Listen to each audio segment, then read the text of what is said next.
गरीब साध साध सब नेक हैं, आप अपनी ठोरे, जो सतलोक ले जाएंगे वो साधु कोई और।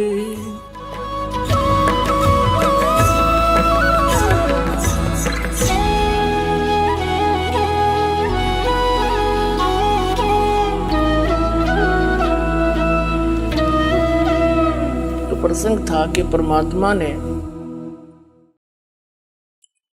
आकर के यहां बताया है कि पुण्यात्मा तुम गलत स्थान पर फंस रहे हो, आप यहां के वासी नहीं हो, ये आपका स्थायी स्थान नहीं है। और आपको भी पता इस बात का तो स्थायी नहीं है। इसका विकल्प ये है कि जितने आप हो, आपके बच्चे, रिश्तेदार, रिलेटिव, उनको पूरी तरह समझाने की चेष्टा करो।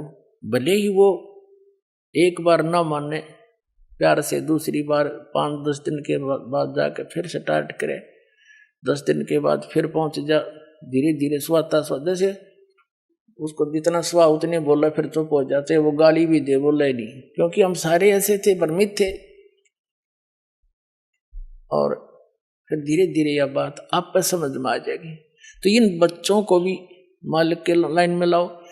दास ने देखा है कि छोटे बच्चे इतने अच्छी आत्मा के थे, उन बच्चों ने नाम लिया, ज्ञान समझा, 15, 16, 20 वर्ष के। फिर माता पिता संघर्ष करें तो अंदर देवता पूजने छोड़ दिए, समाज पर भी माथा ना टेकता, तो कि हमारा कुपूत पैदा हो गया। किसी कहीं लड़की ने नाम लिया तो उसके पीछे घर के पड़ गए। अब धीरे धीरे उन्होंने सारे परिवार ने आना पड़ा इस ज्ञान समझ के, फिर रोज के नए नए सुख दिए परमात्मा ने। तो आज वही परिवार समर्पित हो गया इस दाता पर। पहले हमने गाली देवा था, अब ऐसी अफवाह फैलाते हैं बहुत से लोग कि रामपाल तनु का है कि अपने जो कोई मर जावे उसने घसीट के ले जाओ, कंधा भी मत दो। इन्हें झूठ बोलने तो मतलब है और दूसरा काम नहीं, नकलिया ने। कोई बात हुई, हम सरेआम कहते हैं संस्कार करो, विधि से ले जाओ, जो बेमतलब के बवंडर है वह ना करो। जैसे मरने वाला मर गया, उसने फूकन की तैयारी कर रहे, अन्यों का भी इसका स्नान कराओ, वो खाक स्नान कराओ है, फूकन जान लाग रहे हैं और उन्हें नवाओ दुआओ। ये बेमतलब की बकवादी ने शुरू करा रखी है। फिर क्या है, जैसे कफन है, मुर्दे को ढकने के लिए एक पर्याप्त है। अब क्या परंपरा बना रखी है, आसपास के जितने भी व्यक्ति होंगे, घर हैं जैसे उसके 10-20 घर हैं आसपास के कुल के लोग, तो 10 से के 10 चादर डालेंगे उसके ऊपर और उन्हें फिर फूकने जाएंगे। ये बात हुई है, ये एक्स्ट्रा वेजेंस मतलब की बकवाद। एक कफन डालो, तो हमारे विरोधियों ने क्या अफवाह फैला रखी थी कि रामपाल तनु का कफन भी मत डालो। रामपाल नु का है ये एक्स्ट्रा मत डालो, एक अवश्य डालो। ये तो चादर भी डालने तो नट है, बुढ़िया मर जाओ उस पास की 20 चुंदड़ी डालेंगे, 20, एक बतेरी ढक के ले जाना, फूक का आना है। बता क्या मतलब है ये। तो इस तरह की जो अनावश्यक परंपरा है यह खत्म करनी पड़ेगी हमने। कोई बुद्धि से काम लो, नो थोड़ा को किसी के कहने से, धक्के से मैं कह रहा हूं, ये ऐसे प्रमाण दूंगा कि आप अपने आप मानना पड़ेगा आपको, इसकी आवश्यकता ही नहीं है। तो इस प्रकार ये जो क्रियाएं हमने अननेसेसरी बना ली, ये परंपराएं, ये भी हमारे भक्ति बाधक है। जो भक्ति नहीं करता कुछ भी करो, हमने क्या दिक्कत है। जो डॉक्टर के ट्रीटमेंट के अंडर है तो डॉक्टर उसी के लिए परहेज बताता है। दूसरा से कितना रोगी हो उसकी दवाई ना ले रहा हो, क्या बताओगा उसको परहेज, कुछ भी खा मर।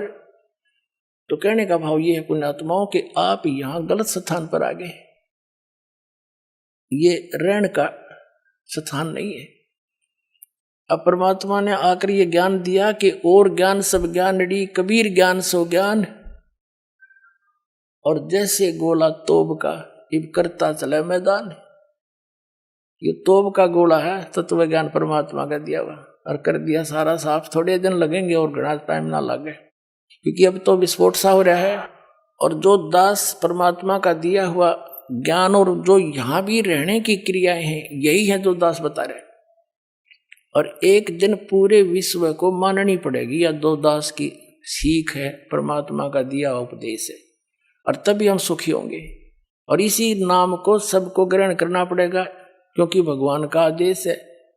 और काल से इस काल भगवान ने अपने वतन में कह रखा है कि कलयुग में कितने जीव ले जाइयो तुम, सतयुग त्रेता द्वापर में थोड़े जीव ले जाना। तो परमात्मा ने 3 युग बाट देखी, इंतजार की इसकी, और इसने 3 युगों में हमारे साथ के जुल्म करा दिए, हमें कितने मजहब बना दिए, नरी नरी भाषा बना दी। 100-200 किलोमीटर के बाद जाकर भाषा बदल जाती है। बता किस किस ने समझावे। अब इदा से नहीं हिंदी आती है, और कोई मराठी जानता है, मराठी क्यों कर समझाऊं उसने हैं, और दूसरी भाषा में कैसे समझाया जाए। तो ऐसा जुल्म कर दिया इसने हमारे साथ कि एक क्षेत्र में आया संत, वहीं कर करा के अपना जीवन नष्ट चला जाओ, दूसरा समझे नहीं इसकी बात नहीं। तो अब परमात्मा ने दया बख्शी है, ये ज्ञान ऐसा है, और सभी भाषाओं के बच्चे इसे परिचित हो गए। अब वो अपनी अपनी लैंग्वेज में इनको बना के इस तत्व ज्ञान को छपवा रहा है, और अपने बहन भाइयों को वहां बांट रहा है। तो परमात्मा ने ये मीडिया बना दिया। इसके अंदर भी एक बताते हैं, एक ऐसा सॉफ्टवेयर बनने वाला है, कुछ बन भी गया है, कि वो किसी भी भाषा का हो, सभी भाषाओं में वो उसको कन्वर्ट कर देता है। दिया भी दया परमात्मा ने करी आपके ऊपर। तो पुण्यात्मा परमात्मा कहते हैं, और ज्ञान सब ज्ञान डी, कबीर ज्ञान सो ज्ञान, और जैसे गोला तोब का अब करता चला मैदान।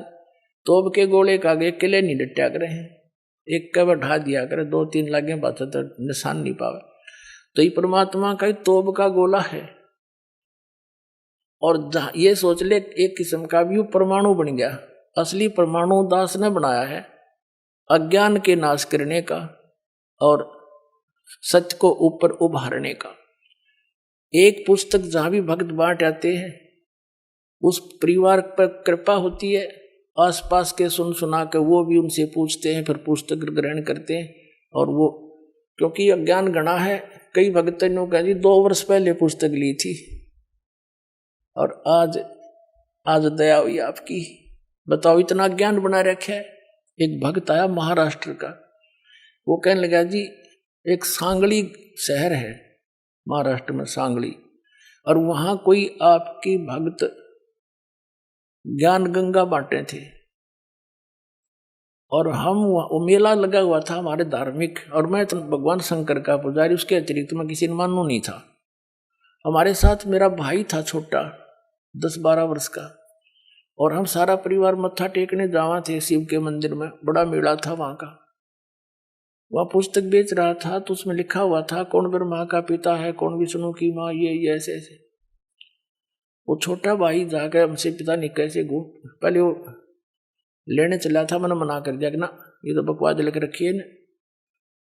जब तो वो मेरे साथ आ गया, फिर पता नहीं कब निकल कर गया, वो किताब खरीद लिया वहां से, बुक, और छुपा कर रख ली उसने।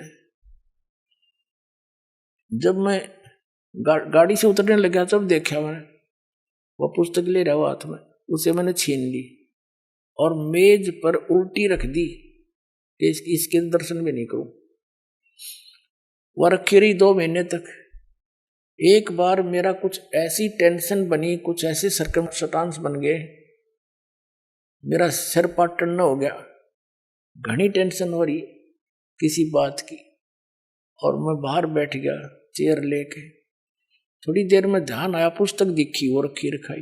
मैंने सोचा इसने देखता क्या है, मैं लगा उस पुस्तक को पढ़ने। वो मेरी तो टेंशन मतलब याद भी कोई ना कचकित गई, और 3 दिन कंटिन्यूस पढ़ी। और सह परिवार लेकर आ गया परमात्मा का बच्चा, सारे परिवार को।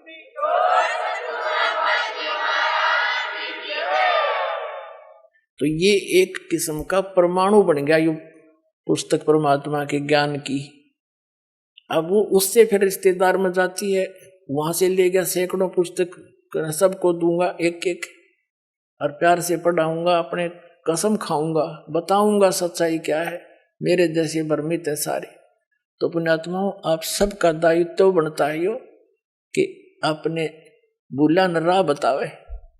और पहले जब बताना, जब आपका विश्वास हो जाए कि दास सच्ची कह रहा है, ना भूल के भी इसका जिक्र ना करना जब तक आपका विश्वास ना हो।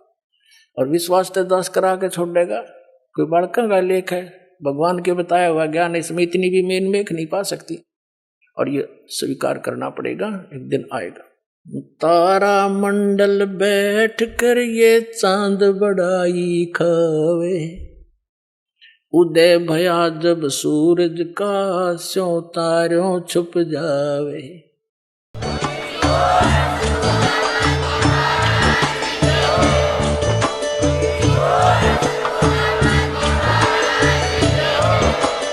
आप सुन रहे थे जगत गुरु तत्वदर्शी संत रामपाल जी महाराज जी के मंगल प्रवचन। अधिक जानकारी के लिए विजिट कीजिए हमारी वेबसाइट www.jagatgururampalji.org। संत रामपाल जी महाराज जी के शुभ आशीर्वाद से पूरे विश्व भर में 500 से भी ज्यादा नाम दीक्षा केंद्र हैं, जिन पर संत रामपाल जी महाराज जी द्वारा ऑनलाइन निशुल्क नाम दीक्षा दी जा रही है। अपने नजदीकी नाम दीक्षा केंद्र का पता करने के लिए संपर्क करें 8222880541।